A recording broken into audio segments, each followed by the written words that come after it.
We stand in front of the biggest tectonic shift in plates ever in history, but it's all for the good. Because think about what the market is crying for right now is to a return to pre-COVID. Pre-COVID, let's remind ourselves, was negative real rates. It was no productivity.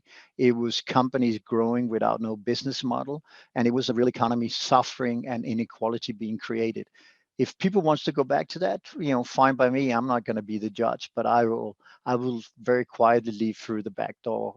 Instead, I hope to be part of the next 20 years of productivity and resetting and recalibrating the economy. So don't get too down on this. It will solve itself, because mankind, the ability to face challenges is unique in human beings.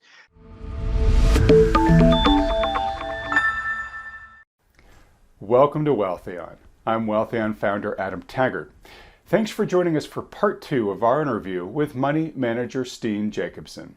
If you haven't yet watched part 1 of our discussion with Steen, in which he explains how he's investing capital in the current bizarro world where central planners are trying to save the markets by tanking the economy, head over to our channel at youtube.com/Wealthion and watch it there first. It sets the context for the investment themes we discuss in this video. Steen also generously shares how he's currently allocating capital for the turbulent year he sees ahead, so be sure to stick around for that. Okay, let's get started watching part 2 of our interview with Steen Jakobsen.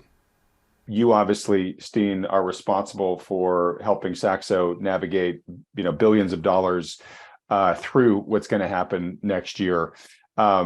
What do you expect to happen, and how are you currently allocating for that future? In terms of allocation, I don't have any expectation. I think very similar to what you do at Wealthion and your partners, we're really about a multi-asset allocation model. And as I've shared in the past, nothing has changed. 35% in equities, which is rebased every month. So everything in my model is rebased once a month. So we're selling when it goes up and we're buying when it goes down. We have 17% in fixed income structures, or fixed income directly. We have 10% in real estate. We have 10% in gold. And we have a nice chunk of allocation, 7-8% to commodities, and 7% in volatility longs, which is a product we buy off the shelf in ETF forms. So when we construct portfolios, and the way we think about the market, Adam, is really just to not trying to second guess what is going to happen in the market, but make sure that we understand that as an investor, you're paid to take the illiquidity premium out of the market, which means you need a few different assets. Of course, private equity and equity being the highest order in terms of return, but also the highest risk. And then, after that comes everything else. So for us, it's about a multi-allocation, and despite the fact that as you said, we had a good year on the course last year. That multi-asset model in our version was down 4%, which I think compares favorably with what happened to the rest of the market and after some bumper years. But we are very confident in this multi-asset, Adam.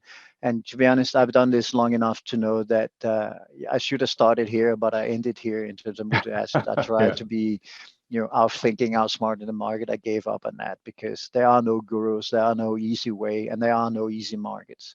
There's only, I like to say, for me, macro and trading and allocation is a little bit like having a card game. Exactly when you understand the rules, someone changes the rules one more time, so you need to start over again.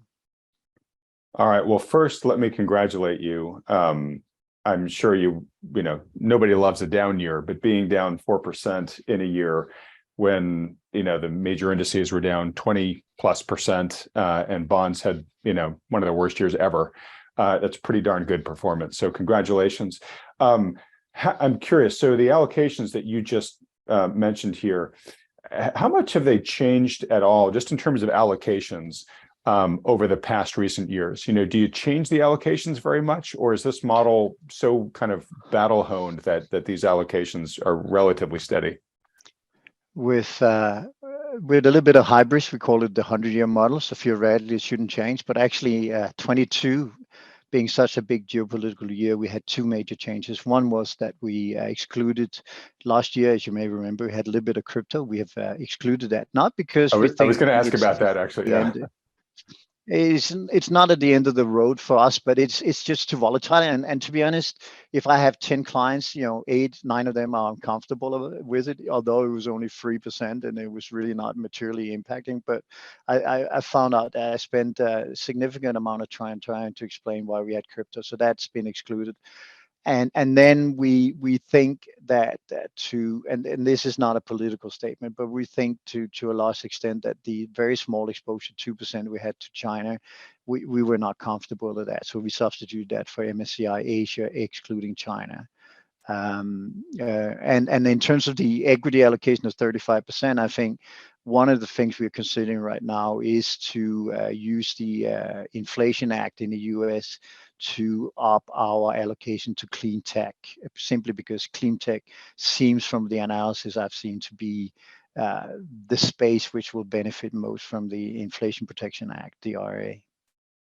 All right. And so small, but everything stays the same in terms of the equity brackets and the allocation, but we may change a little bit of the subset based on, as I explained just now, in the equity space. Got it. Yep. The mix within the allocation. Yeah. Okay. So I'm just curious, in clean tech, are there any particular sectors there that are catching your focus as this is a good way to play clean tech?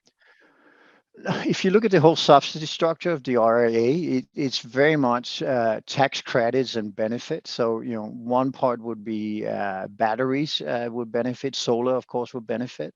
But I'm looking for, as you can imagine, everything but solar and battery as an investment. So anything that sits outside that in that bracket, if you do a subsector, I'm not against these. I'm sure they would do fine because of the subsidy and the tax treatment they're getting. But for me, the tailwind here is that in a market which I expect to be, nominally growing in as we talked about under the recession part, I still think the real return is I'm not expecting a bump, but 5 to 10% based on the tailwind from the Inflation Act. Okay. And on the fixed income side of things, a number of the analysts I've had on this program of late have said that primarily looking at U.S. Treasury bonds are saying they look really attractive right now. And I've heard even one or two say maybe the most attractive they've seen in their these people's trading careers. Are you doing anything in your fixed income part of your portfolio right now, given the current macro situation? So we had a big chunk of floating rates, which you can buy as an ETF in 21 and 22. We changed that to fixed, and you may think that the U.S. Treasury market is exciting, but for someone who lives in Scandinavia, we have the most progressive real estate market and mortgage market here. So AAA Danish mortgage bonds, which never fell, pays you 5.5%. It's almost impossible not to take, because what does 5.5% compare to? It compares to a market return which I expect to be -5 +5 for next year. So I think going from floating to fixed is really the big change I've gone. So I've taken on some very, very, the spread between Danish governments and Danish mortgage bonds is 50 basis points. So it's very, very high grade value, and you can do that all over Europe, and I think you can even do in the US, to be honest, if you only take the high tranches of so a little bit of pick off in from that perspective, but net exposure overall unchanged, change from floating to some of these more specific fixed rate stuff. Okay. All right, and you're reminding me, we went straight to your allocation for the coming year. You just mentioned your sort of general market return expectations, which, if I heard you right, it sounded like -5% to 5%. So is that sort of like you're expecting your expected return for the market for the coming year is about zero? No, it's a goal line end of the year, because I think during the year we can be down 15 to 20% and we can be Sure. up 10%. It really, I have no predictability, Adam, but I really think that it's going to be a year of two halves, either a very bad first year or very bad second part of the year. But I'm pretty sure we're going to have two halves. I don't think we end significantly different from where we are right now, hence the -5 +5. But I think the range is really -15 +10 for the full year, because of the Okay. volatility, the uncertainty. Right. I think all the questions you've asked me is really, question that are, very good, obviously, but also has a number of path dependent routes that you can follow. Because if Fed is going to pivot, it's really important whether it is based on my treasury failure on 2.4 trillion of issuance, or whether it's just because that there is a recession, right? And that creates, and if there is a recession, I think the market will rally 15-20% and then fall 30, because how, again, I started by and I would love to end on this. I started by saying there is no way in economics, in markets, that the stock market and real economy should not be correlated. Right now, it is inversely correlated, meaning that to get a big up market in stocks, you need a bad real economy. That simply isn't true. It is not how it works. It's not how it's supposed to work. Yeah, it's certainly not the way you're supposed to run your system. Well, look, Steen, I have our Wealthion's endorsed financial advisors. They come in this program every week with me, exactly for the reason you're talking about, which is, we all believe that things are highly uncertain, fluid, lots of potential for certain things that we're watching to break multiple different ways. And we also know there are things out there that we're not watching that are going to come into the picture and surprise everybody too. So the ability to make these audible calls is going to be really important this year for folks trying to understand where things are going. So I have those guys on the program every week.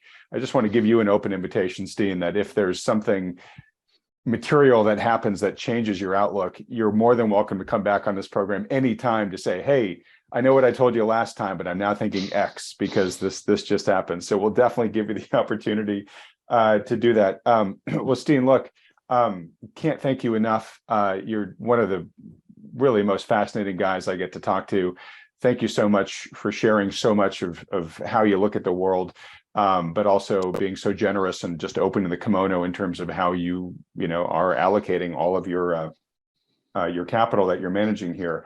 Maybe two last questions as we wrap up here. One, I'm just asking out of just pure morbid curiosity, but when we talked last, you were talking about the small percentage that you were allocating into crypto, and at this point in time, you and I were talking, crypto is still up near its all-time highs. The NFT market was booming. You were basically telling me, yeah, we've got some guys that are buying NFTs. I don't really understand how it all works, but it's making money and it's interesting right now. How I know you said, given what's happened in the crypto market since then, you have sort of taken it off your focus. But how, I guess, any color in terms of how that part of the market, I don't want to use the word died because it's too much of a biased word, but like, I've got to presume, especially kind of the highly speculative, like NFT kind of part of the market, it's a totally different world today than it was a year ago. And I know you're not saying crypto's dead, don't ever touch it, but I'm just curious, as a guy who was kind of looking at it and then said, all right, we got to take it off the table here. Do you have any color you want to add beyond what you already talked about there? I'm still very keenly observing, and I do trade it both PA and sometimes propriety wise, but it's for me, the conundrum here is why it hasn't blockchain taken off. We can have uncorruptible election. We can have the best tax system in the world. We can have legal contract being shared. We could have perfect information. Some people on the privacy side would say because everything is public, but listen, everything is already public. Ask NASA, they can get everything they want back. NSA, sorry, they can get everything they want anyway. But to me, the big conundrum, Adam, and really is my answer is that I am pretty sure one day and probably inside the next 10 years, we will have the real user case of blockchain, and then blockchain will, again, revitalize the industry. But it's not unusual to have a, crypto winter. We had an AI winter. I mean, everyone thinks AI was invented in the last 5 years, but it's been around since the late 1940s, and they've had plenty of crypto of AI winters in terms of progress and evolution. We have one right now in terms of the ability of AI. There's too much metadata, relatively speaking. So I think with all these technology things, they're not disappearing, they're not slowing down, but they take by roads. They get off from the main road and into the sort of the rural roads, and they stay there for a while before they come back on. So for me, this is all about a crypto winter and an AI winter, which is materializing, partly because, again, the real economy needs to grow, so less capital flows. There's less free capital. Part of it is, of course, the fraud, which is very well publicized, but it's also the energy cost one. But more importantly, is also the fact that the residual capital, as we talked about earlier. I mean, if I can get 5.5% mortgage rates. Why do I need crypto? You know, it's for the first time in the last 10 years, I can actually, if I started a new portfolio tomorrow and just doing 25, 25, 25, fixed income, equity, commodity, and real estate, the expected carry would be significantly above 5%, Adam. So things, when fundamentals change, you need to change, and fundamentals has changed for this industry. So I predict a crypto winter and a little bit of traveling on the rural roads, but I'm pretty sure when blockchain ultimately gets its breakthrough, we will see a revitalization. Okay, great. And as somebody who lived through a lot of the internet era, there are a lot of companies out there at the very beginning of 1.0 that aren't around anymore, but certainly the internet, once it got its traction, unlocked a ton of value. All right, well, Steen, before I ask you where folks can go to follow you and your work, is there just any parting advice you have for today's concerned investor who is just trying to navigate the coming year and hopefully not become roadkill like so many did in 2022? Only that. Don't listen to guys like me, pundits who make it almost a living to be on TV and podcasts to talk about the markets. Make your own work. I'm pretty sure everyone, if they follow the multi-asset strategy, will do well. And then just be optimistic. We stand in front of the biggest tectonic shift in plates ever in history, but it's all for the good. Because think about what the market is crying for right now is to a return to pre-COVID. Pre-COVID, let's remind ourselves, was negative real rates. It was no productivity. It was companies growing without no business model, and it was a real economy suffering and inequality being created. If people wants to go back to that, fine by me. I'm not going to be the judge, but I will very quietly leave through the back door. Instead, I hope to be part of the next 20 years of productivity and resetting and recalibrating the economy. So don't get too down on this. It will solve itself, because mankind, the ability to face challenges is unique in human beings. Whether you're an American or you are anywhere in the world, we will deal with this in a good way. All right. And Steen, you're reminding me that I really didn't give you the soapbox to really shout, why you were so confident or why you were predicting eventually we're going to have the most productive years in history ahead. I'm guessing, from what you've said here, it's because the market's really having to return to the fundamentals, or the system is having to return to the fundamentals of investing in what truly works, given the higher cost of capital, and this return to true productivity. And almost, I'm kind of thinking of like the movie Rocky IV, where Rocky goes into the Russian mountains and is having to get back pulling sleds full of logs and just doing the hard work of getting back in shape. But then when he emerges, he's the best he's ever been, right? So I feel like you think that the global economy is kind of going to go through that retrenchment, back to basics, doing the hard work, really focusing on productivity, and then it's going to explode out of that, and we're going to have a really good era coming out of that. True?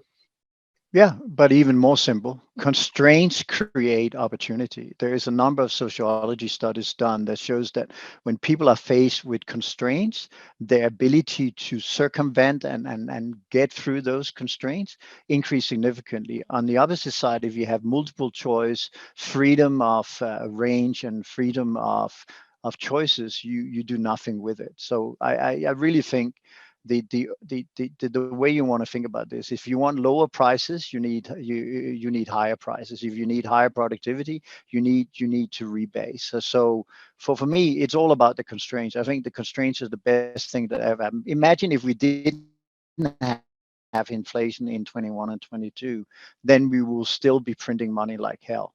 Right. We'd probably still be having a crazy asset bubble, and inequality would have gotten even worse. All right. Well, look, I'm really hoping the future that you think is coming, Steen, and we're going to let you back on this program to give us as many updates as you like along the way there. But thank you so much for giving us so much of your time today. For folks that have really enjoyed this conversation, would like to follow you in your work, where should they go? We have a web research page called analysis.saxo, but otherwise just look up Saxo, Saxo Bank Research, Saxo Strats. And we have a podcast which is not done by me, but by my team, which is called the Saxo Morning Call. I think we have a huge amount of subscribers to that in US, and it's free of charge, obviously. But well, that's a good starting point. Saxo Morning Call on your whatever podcast you use is a good way to start it. All right. And Steen, you're on Twitter as well, right? I am on Twitter at Steen Jakobsen Steen _ Jakobsen with a K. Yeah. Great. All right. And when we edit this, Steen, we'll put up the URLs to your Twitter handle and to the podcast and the website as well, so folks know directly where to go. All right. Well, look, Steen, this has been wonderful. Folks, if you've enjoyed this conversation with Steen, would like to have him come back on and provide key updates for us in the future, as well as see other great minds like him on this channel, please support this channel by hitting the like button, then clicking on the red subscribe button below, as well as that bell icon right next to it. Steen, thank you so much, brother. Really look forward to having you back on the channel again soon. Thank you very much, Adam. All right. Well, now's the time on the program where we bring in the lead partners from New Harbor Financial, one of the financial advisory firms endorsed by Wealthion. You'll notice, folks, I have a different background here than when we started with Steen. That's because there is a big bomb cyclone sending an atmospheric river to Northern California right now, knocked out the power in the very rural area in which I live. So I've had to rush over to a hotel in a nearby town and using their little business center here. But anyways, I'm joined as usual by John Lodra and Mike Preston, the lead partners from New Harbor Financial. Hey, Mike. Hey, John. John, why don't we start with you? What were your key takeaways from this discussion with Steen? Hey, Adam. Good to be back with you again. I really enjoyed Steen's talk. We had the fortunate opportunity to meet him in person several years ago. I think at a conference we were at with you, in fact.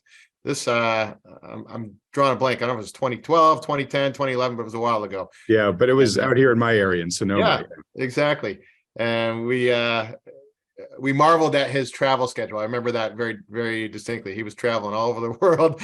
And I imagine he probably ironically enjoyed the COVID shutdown for a bit, because I don't know how any human could have kept up that travel schedule that he was keeping up. But it was a joy to meet him in person. Really, really neat guy.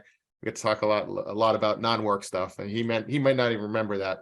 But no, Steen, really he's kindred in the sense that he is a strategist, CIO for a private bank that helps folks with their private assets, like we do. So like you pointed out, comes from the perspective of a firm that actually manages people's money. So we resonate with that. I think he, just broadly speaking, he talked about some big picture, long-term concepts and some shorter term concepts. Longer term, he kind of, I think, pulled on the thread that we've talked about with several of your guests and you about, probably the next decade or two is going to be a different paradigm in many ways than the last several decades, certainly from a monetary policy standpoint. But he talked about the deglobalization trends underway, and we see a lot of that happening. everything from the CHIPS Act bringing semiconductor manufacturing back on shore here in the U.S. to reshoring of manufacturing to some of the geopolitical wrangling going over resource supplies in a resource constrained world. We absolutely agree that that's a trend that is likely to play out and will have pretty vast long-term investing implications that probably will look different going forward than backward. But these are big picture trends that will take a while to play out.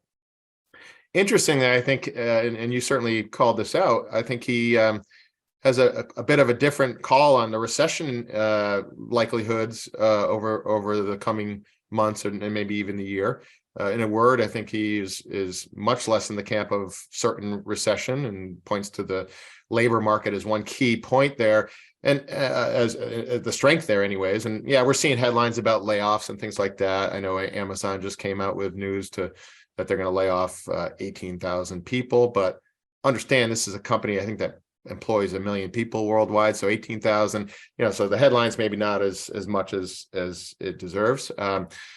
But he thinks the likelihood of a Fed pivot is therefore not going to be one that's very likely because we're in a recession type scenario. But I think he calls the odds of a pivot, meaning a Fed pause on rate increases or even decreases, one that would only probably happen in the coming year or near term as a result of a breakage in the treasury market. Basically the issuance that is on deck, running short of liquid, a pool of buyers to buy up that debt.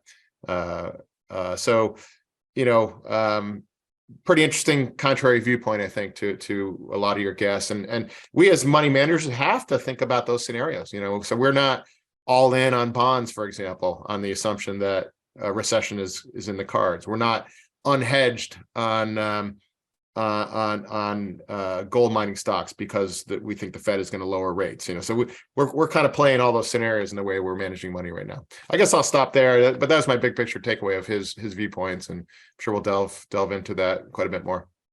Yeah, and I think it's important to remind our viewers of this, right? That nobody has a crystal ball, and it's these differences of opinions amongst smart analysts that make a market, right? That's why you always have everybody on both sides of every trade, and a big part of being a good active manager is kind of having a core thesis, but then diversifying and hedging around that thesis, right? And Steen we'll get into the details of his allocation of his portfolio in a bit. But he refers to this and has in his previous appearances on this channel as sort of his 100-year portfolio, right? Which is like, this is a portfolio that if he had to just construct it and then let it run for 100 years, this is the one he thinks would perform the best. And obviously he does a lot of kind of gardening, rebalancing, and within each category, looking at the year ahead and saying, okay, what are the best stocks to own in my equity part of this? But that sort of diversification and risk management that's baked into this 100-year allocation, saved his bacon this year, right? He was down only a couple percent when the markets were down 20 plus, right? So it does seem to work out pretty well. I will be very interested though to see how the recession likelihood develops over the year, because that's one where, yeah, he is sort of an outlier from our recent guests, and I try not to show my biases too much, but that's where one of my clearer biases lie, where I think that I just don't see how we avoid a pretty painful recession, but we got to be open to it, right? Mike, we'll come to you for anything you want to add on to that, and in your answer on this topic of the shift to a more bipolar world, sort of Team West and then Team, BRICS. I'm guessing, correct me if I'm wrong, but that, you guys are aware of that and have to, basically begin to construct your portfolio to say, hey, if there's going to be sort of a bifurcation of the global economy, we want to have some exposure to both of those areas. And I believe you guys have some emerging market exposure. And that would indeed be a way to sort of play the potential, rise of a more commodity producer-driven block. But don't let me put words in your mouth. I'll let you respond to that. Yeah, Steen talked about commodities in his view being up maybe 20% this year in 2023. We agree with that. We're bullish on energy. Steen talked about the fact that energy is becoming weaponized. I don't know that that's the only reason why he's bullish, but there certainly is a shortage of commodities, and the technical chart patterns look really good in commodities too. So we're very bullish on commodities. And that leads into bullishness in emerging markets. Emerging markets are the predominant producers and suppliers of many, many different commodities around the world. And they, I think, will probably use that to their advantage as some sort of leverage. So emerging markets, I do think, has an aspect there that's bullish because of our bullishness on commodities. But a lot of our work is fundamental, but a lot more of our work is technical. We look at relative strength of one country versus another, or one region versus another, and we look at valuations as well. And we build all of that together into a picture. And by far, emerging markets are way more attractive than almost anywhere else in the world. If you look at the cyclical adjusted PE ratio, they're maybe in the low teens versus the S&P 500, depending upon how you measure that, is anywhere from the high teens up into the 40s. The way that we think it should be measured, with a margin adjusted cyclically chiller PE, is somewhere between 40 and 45, and would then predict negative returns over the next 10 years or so. So emerging markets is a pocket of undervaluation in the world, one of the few pockets of undervaluation in the world. I might note that we recently added a small position in emerging market bonds as well. Not a big one, we're just starting to build a position there, but emerging market debt has been absolutely obliterated this year. And it's a lot of it has to do with the dollar strength and so forth. And the one that we picked actually is denominated in local currency, not dollars. And we think there's a fair bit of upside in emerging market debt. So emerging market stocks, we've got about a 10% exposure, 3% in emerging market debt. And yes, we agree with Steen that commodities should be one of the few areas to do very well over the next year or so. And so we'll continue to build that position, I might add. It's only a 10% position, but one of the things we're pretty patient about is looking at chart patterns, looking at valuations around the world. And valuations can be really hard to follow because the timing could be off, even by years. We just saw this largest bubble ever. It seemed like it was endless, and it finally has topped, in my view. I know the top happened about a year ago, but it's difficult. So valuations are difficult to use for timing in the short term, but almost certainly will do much better in terms of telling us what to invest in over the next 10 years or so. So we'll look for drops in the market, predominantly in the S&P, and we'll add exposure to sectors and maybe even the US indexes, but we very well may be adding to areas as we get to lower valuations in the US, but adding to emerging markets in other parts around the world, because it's only 5% of the people in the world living in the United States, but it's roughly 50% of the stock market capitalization. It's pretty crazy. But we might go upwards of 20, 30, 40% in things like emerging markets if we get the real bear market worldwide that we're expecting to get. So I'll pause there.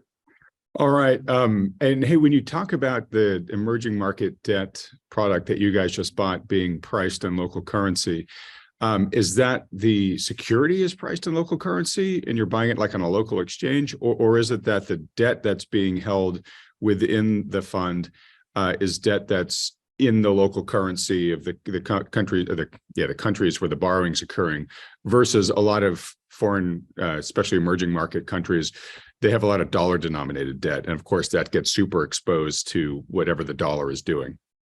Yeah, we just wanted to invest in the debt itself. We're bullish on these countries, bullish because of the fact that they've got undervaluation going for them and a high commodity exposure. And so we really wanted to take out the unknown factor about what the US dollar is going to do. The US dollar probably will stay strong for a while, but who knows what it's going to do long term. We actually like the idea of taking out the impact of the US dollar and buying the debt that's in those local countries' currency. You're right that most emerging market debt is denominated in US dollars, but some of it is denominated in the currency of the country taking out the debt. And the instrument that we bought owns those instruments, non-US denominated. Okay, great. Fantastic. I'm sure there's going to be some questions from folks for more details on that. So, folks, if you have questions, just reach out directly to the guys at New Harbor. I'll tell you how to do that at the end of this video. All right. So, John, coming back to you for a minute.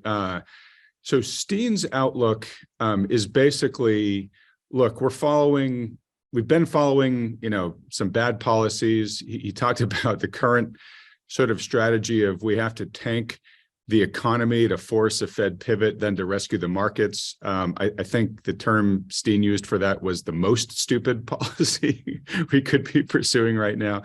But it seems that he thinks that, we're going to go through some continued corrective process right now in asset prices. He, I think, acknowledges that, we've had an asset bubble in the past. And even if we don't go into recession, it sounds like he thinks we're going to have a rough half in this year. He wasn't exactly sure which half was going to be the rougher half, but there was going to be one. But then he said something really interesting. He said, look, because we are seeing the average cost of capital rise so much, and we have all these sort of, inflationary pressures with higher wages and higher input costs, that it is enforcing a much needed discipline on the corporate sector, right? And that you're probably going to see a die-off of the excess speculation. You're going to probably see a die-off of the companies that just don't deserve to be in business, these zombie companies and whatnot. And as a result, we will emerge from this stronger, right? We will have better, more productive companies that once the corrective process is over, we'll have a bigger engine that'll be firing on all pistons. And that he expects the most productive years in history lie ahead, which, was nice to hear, some of that optimism. We haven't heard a lot of it on this program recently. And I'm just curious to get your reaction to that. Because we talk a lot about, the fact that the odds of some big correction, are pretty high, and we may even be in the process of going into that correction right now. Certainly feels that way. But is there a silver lining here that once the dust clears and the piper's been paid and the damage and pain have been taken, that, there actually may be a bigger story or better story coming out of it? Yeah, Adam, absolutely. And, the cost of capital, mostly through the cost of money, the interest rates that flow through the lifeblood of the economy, is probably, and Jim Grant would have lots to say about this. He's been a guest of yours, and he's maybe the godfather of money and interest rates. The cost of money flows through every aspect of a capitalistic society. Anytime you evaluate an investment or a project from an economic standpoint, either consciously or subconsciously, you're comparing it to a hurdle rate. What is the alternative use of that money? And when you make money cheap or even negative, free, it distorts the whole signal of where to invest productively and what even deserves investment. So absolutely, we're in agreement that this new reality that we now are in, with the cost of capital being 6% or whatever you want to call it, is going to force a discipline. And you recently had Joel Salatin on your program. We're big fans. Mike and I went to a bit of a corporate retreat of ours as partners probably 10 years ago now at his farm in Virginia. Wonderful guy, really insightful beyond his craft of farming. And we were talking about economics with him in a sidebar discussion. And he talked about everything in nature, everything on the farm requires cleansing and a regenerative process to kind of regenerate itself. And, essentially what I think we're now embarking on, with money starting to be real again, or not money, but interest rates starting to reflect scarcity again, is that those natural cleansing processes can happen and will happen. And so yeah, we think it's going to impart a discipline that is maybe painful at first in terms of resetting prices of assets that got unjustifiably inflated, but it will ultimately lead to more thoughtful and prudent and productive investment that will create real benefits, not just flashes of a pan on a statement somewhere in a bubble stock. So things that need investment, like energy and infrastructure. There's no doubt that they're underinvested in now, and there's no doubt that they are constrained beyond what we need for the kind of economic prosperity that we need as a race. So we agree with that conclusion and that outcome, and that it's ultimately a healthy thing, and will be very, very impactful, I think, from an investing standpoint. You look at the kinds of things that did well in the late 60s through the early 80s, where the markets went nowhere in general. The broad indices went nowhere, but there were certain sectors that did phenomenal. And what were then, today's version of the high-flying tech stocks, back then were the Nifty 50. You couldn't go wrong if you invested in the Nifty 50, but they got eviscerated in that period. So we think these things will start to have real impacts on what will be looked at as prudent investing that will look different than we've seen over the last decade or two. All right. Well, look, I cannot wait to get to the period, John, with you guys where we are identifying, that opportunity and giving the green light for folks that it looks like it's time to really get into these, sectors once we get through all the clearing. So maybe fingers crossed, if it's going to happen, it happens soon so that we can get to the other side faster. In your comments there about how when the cost of capital, basically becomes free, you get a bunch of malinvestment. You just reminded me of a little anecdote, and this is small, but it's instructive. So I used to work for Yahoo many years ago, and when I joined Yahoo, it was, really, it's a longer story, but it was right where the really fun days at Yahoo had just ended, right? The fantasy time was just ending, and they were having to become a real business, and they were heading into the .com bust period.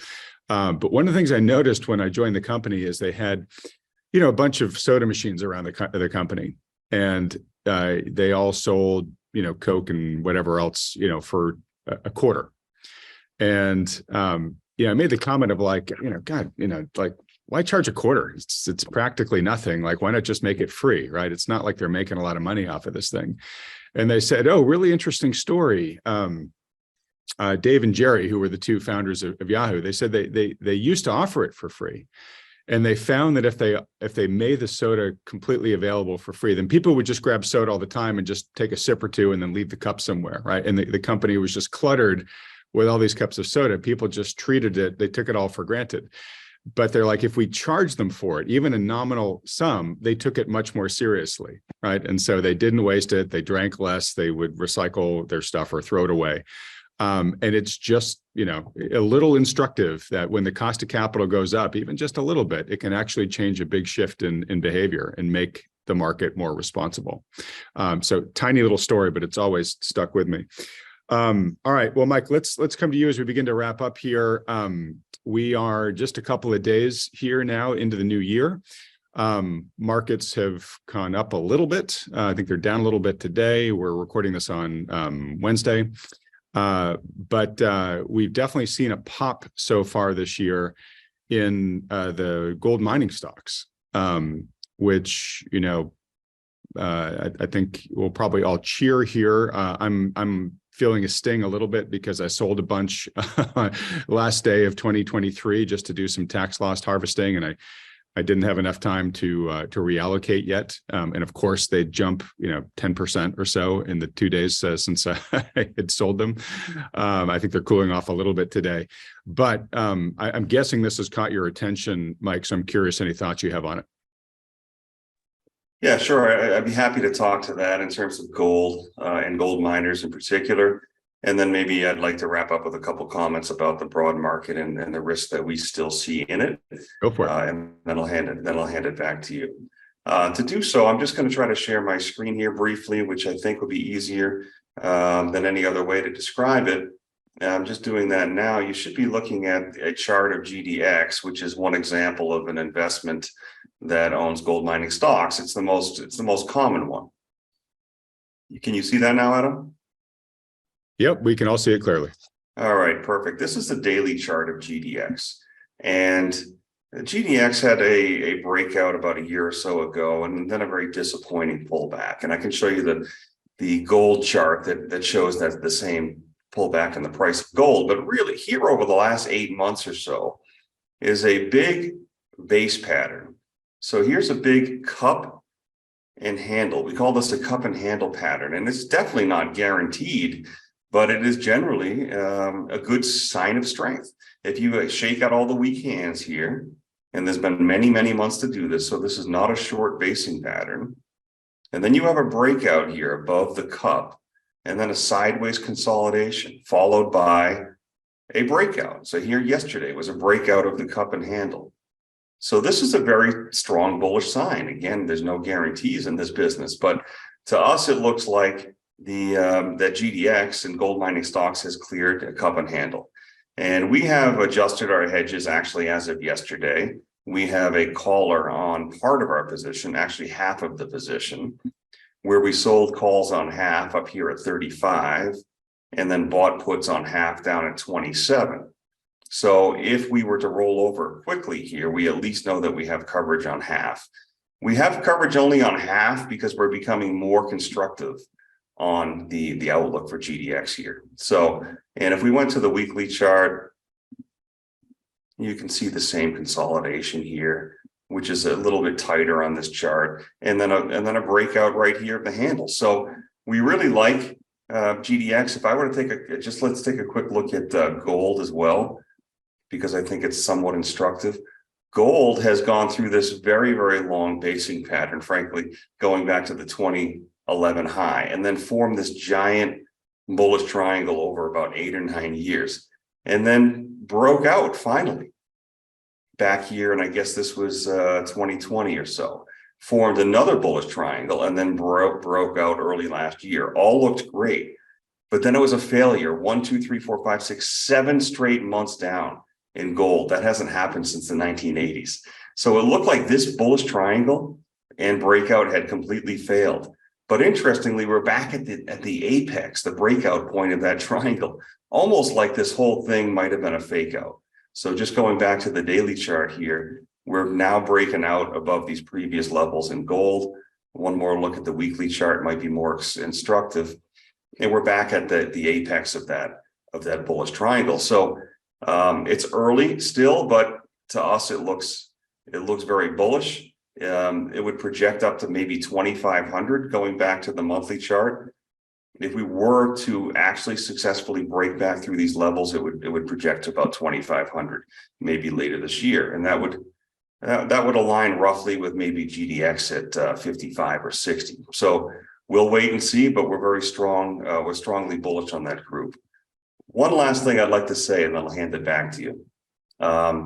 I really think that people are underestimating the downside risk in this market. Steen is right that everything is backwards. It's a stupid setup, really, in that the market requires a weak economy, to go up. And it's because we financialized everything. Obviously, it's central banking.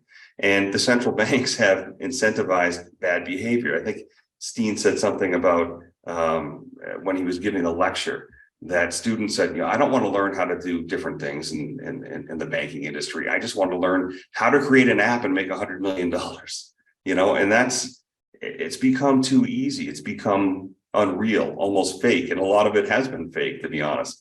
And I think we're seeing a return more towards normality. Not yet. We're not anywhere near normal, but we're starting to see a turn towards it.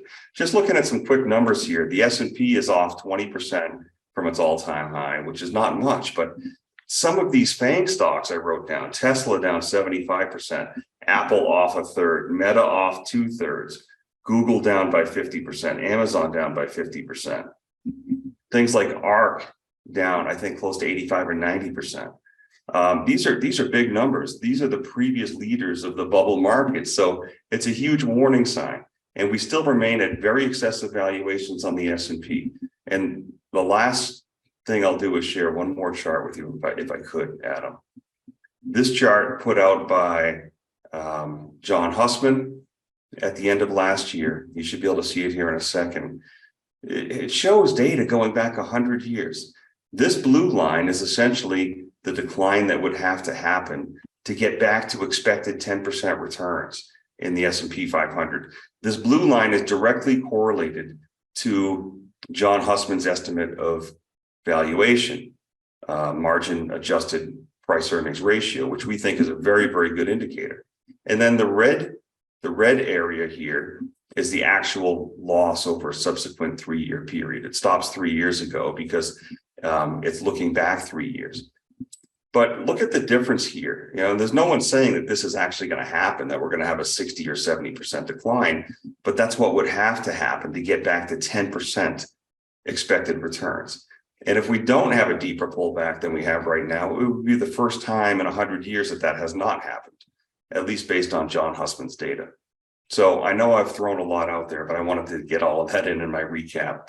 So thank you. No, thanks for sharing those, Mike. And actually keep this up just for a second here, because I want to underscore that last point you made, which is, if you look at this chart, which is a near 100-year chart, every time that blue line plunges, the red shading plunges eventually to meet it, right? That's what gets the market fairly valued, where the projected or expected forward returns, become positive at 10% range again, right? So you're basically saying, if we use history as a guide, and this chart basically says every time before this has happened in history, then the catch-up plunge has happened too.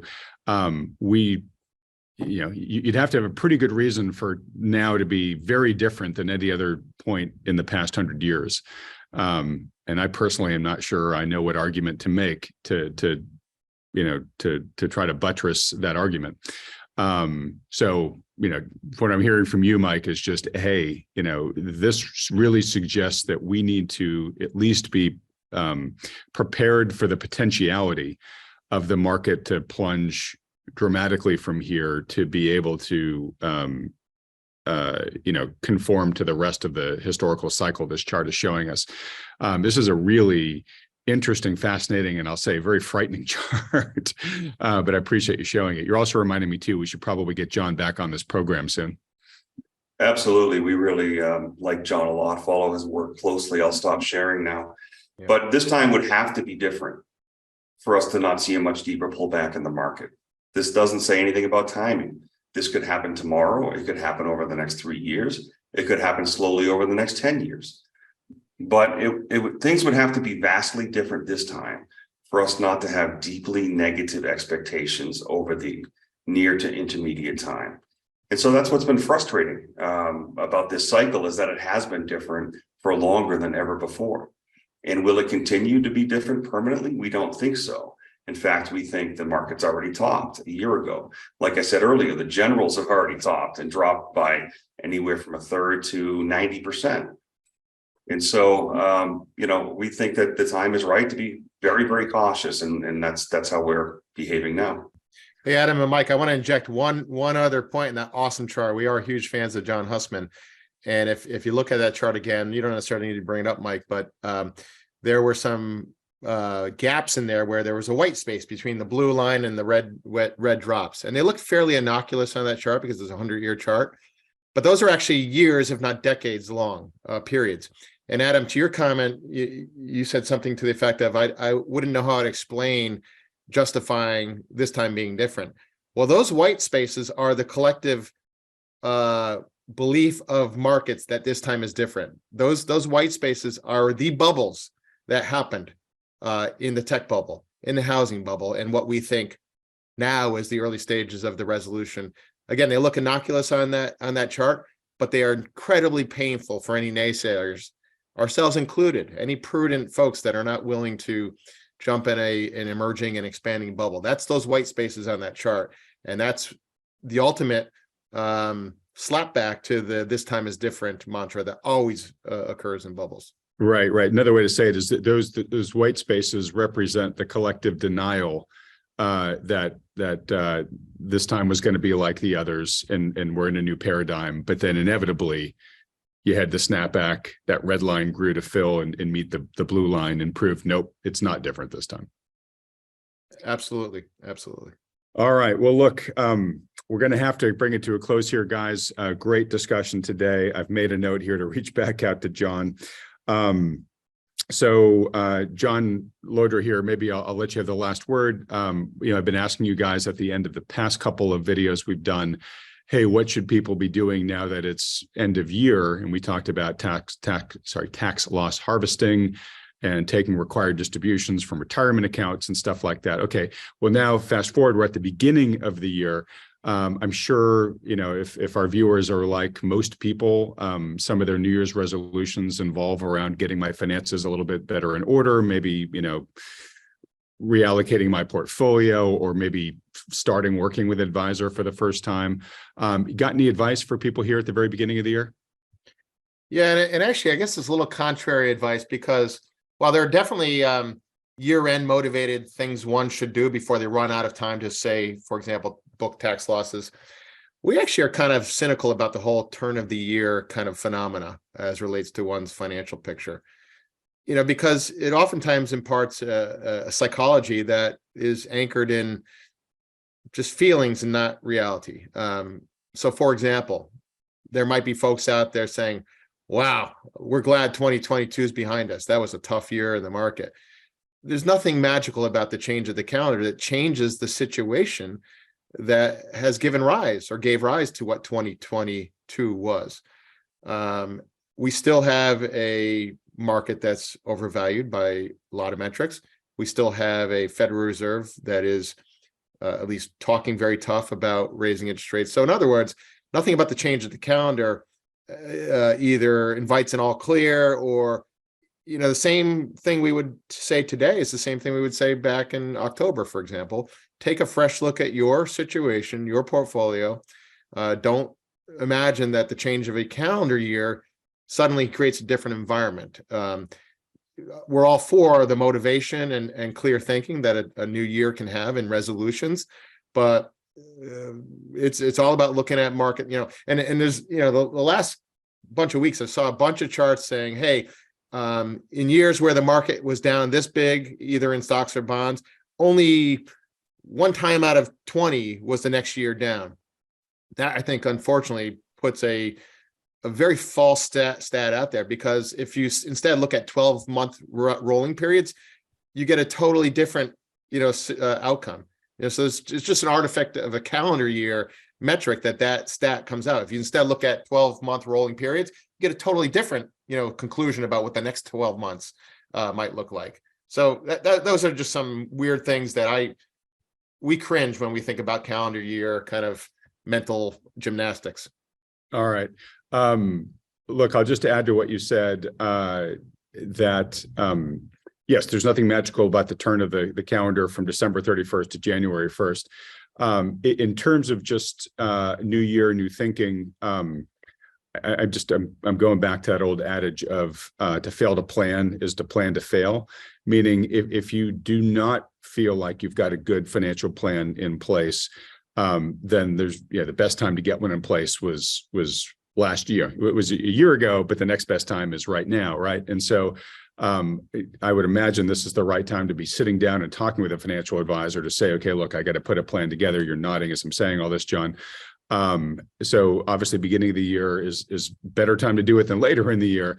And also, just one thing for you guys to comment on is I always advise people to, even if they're not necessarily ready to make final allocation decisions and move their money from their existing accounts and stuff like that, if you've found a good advisor to work with, there's a lot of value in like opening the account and getting all the paperwork stuff done and whatnot, because if you're taking your time and then the markets really begin to move and you want to start to move your capital and deploy it quickly, there's all this friction involved just because of the financial system we have and the regulations and the way that clearing things happen, and you got to coordinate with your banks and get wire transfers and all that type of stuff. It just takes time. And if we have some sort of event where things start cascading or moving really quickly, you can get caught behind it just by all the bureaucracy and the paperwork and stuff like that. And that's pretty universal with all financial advisors. It's because of the way the system is structured. And so I'm just going to reiterate what I always do in this program, which is, most people, I think myself included, is very tumultuous times, very uncertain times. should be working under the guidance of a professional financial advisor who understands all the macro issues that Steen and I talked about and that John and Mike and I have been talking about here. If you've got a good one, great. But if you don't, you should find a good one. And, yes, you can talk to the ones that Wealthion endorses, maybe even John and Mike and their team at New Harbor. But I'm kind of agnostic, as long as they're a good one and they fit your needs well. But you should at least get everything set up, even if you're not ready to move tomorrow. Just grease the skids, get the accounts open, get all the paperwork out of the way so that when you're ready to move, you can move quickly. John and Mike, I've seen you guys kind of nodding as I've been saying all this. Do you have anything else you want to add to this, color-wise? I'll just add quick. I totally agree with you, Adam. And I'll just harken on something Steen mentioned that we agree with. Even if this year was flat, for example, as he thinks it might be flattish, he sees there being two halves, meaning there'll probably be a big move on one half and maybe counter move on the other half. All the point being is that a lot of movement can happen in a very short period of time. We could see a 20-30% drop in a month or 2 months, something like that, and that's when you need to be ready to act to be tactically more offensive or defensive in the advance of that kind of scenario. But that's the only thing I'd add. All right. Well, look, as we wrap up here, guys, first, folks, if you want to have a conversation with a financial advisor that does understand all the macro issues we talked about, again, maybe even John and Mike themselves, just schedule a free consultation with the financial advisors that Wealthion endorses, totally free, no commitment to work with them. They just offer it as a public service. To do that, just fill out the short form at wealthion.com. Let me remind folks too that John, Mike, I'll hopefully be seeing you guys this coming Monday because we're going to be hosting our live monthly Q&A. So folks watching here, if you can attend that live, you really should, because you get a chance to ask your questions directly of John, Mike, and Lance Roberts. I'm pretty confident we're going to have it on Monday. I'm not 100% confident because I'm still waiting to hear from Lance whether he'll be available, but I feel pretty good about it. And if he's not, we'll do it later on that week or the next week. But these monthly Ask Anything live opportunities are something we try to give you guys every month because we've just heard it's so valuable to be able to ask whatever questions you have directly of this brain trust. All right, folks. And if you have enjoyed this conversation with Steen, would like to see him come back on the program again, as well as other great minds like him, please do me a favor, support this channel by hitting the like button, then clicking on the red subscribe button below, as well as that little bell icon right next to it. And no matter what the markets do between now and next week, we will have John and Mike back on next week to help make sense of it for us, as well as doing that live Q&A in the interim as well. John and Mike, great to see you guys again. Thanks for another week. Everybody else, thanks so much for watching. Just want to say thank you, Adam. We appreciate what you do, and thank you to the audience. We appreciate you watching us. Thanks. If you'd like to schedule a consultation with one of the financial advisors at New Harbor Financial, simply go to wealthion.com. These consultations are completely free, and there are no strings attached. The good folks at New Harbor will simply answer any questions you have about your investment goals or your portfolio and give you their best advice given their latest market outlook. They're willing to do this because they care about protecting people's wealth, and because Wealthion has connected them with so many thoughtful investors just like you over the past decade. We started doing this because so many people have approached us in frustration, looking for a solution because they're feeling out of alignment or downright ridiculed by the standard financial advisors who have been managing their money. You know the type. The kind that just pushes all of your money into the market, scoffs at the idea of owning gold, and when you bring up concerns about the market's sky-high valuations, they say, "Don't worry, the market will always take care of you." For many of the reasons discussed in today's video, we think this is one of the most challenging and treacherous times in history for investing. We strongly believe that today's investors are best served working in partnership with a conscientious professional financial advisor who understands the risks in play. Now, we're agnostic which professional advisor you work with, as long as they're good. If you're already working with one, that's fantastic. Stick with them. But if you don't, or are having trouble finding one you respect or trust, then consider talking to John and Mike and the team at New Harbor. Now, for those about to ask, yes, there's a business relationship between Wealthion and New Harbor, which we've put in place to make sure everything is handled according to SEC regulations. All the details on this are clearly provided on the Wealthion.com website. Also, it's important to note that New Harbor is able to work with U.S. citizens, green card holders, and those with existing assets in the USA. But for regulatory reasons, they aren't able to take on non-U.S. clients. All right, with all that said, if you'd like some insight and guidance on how to protect your wealth during this unprecedented time in the markets, go to Wealthion.com to schedule your free consultation with the good folks at New Harbor. Thanks for watching.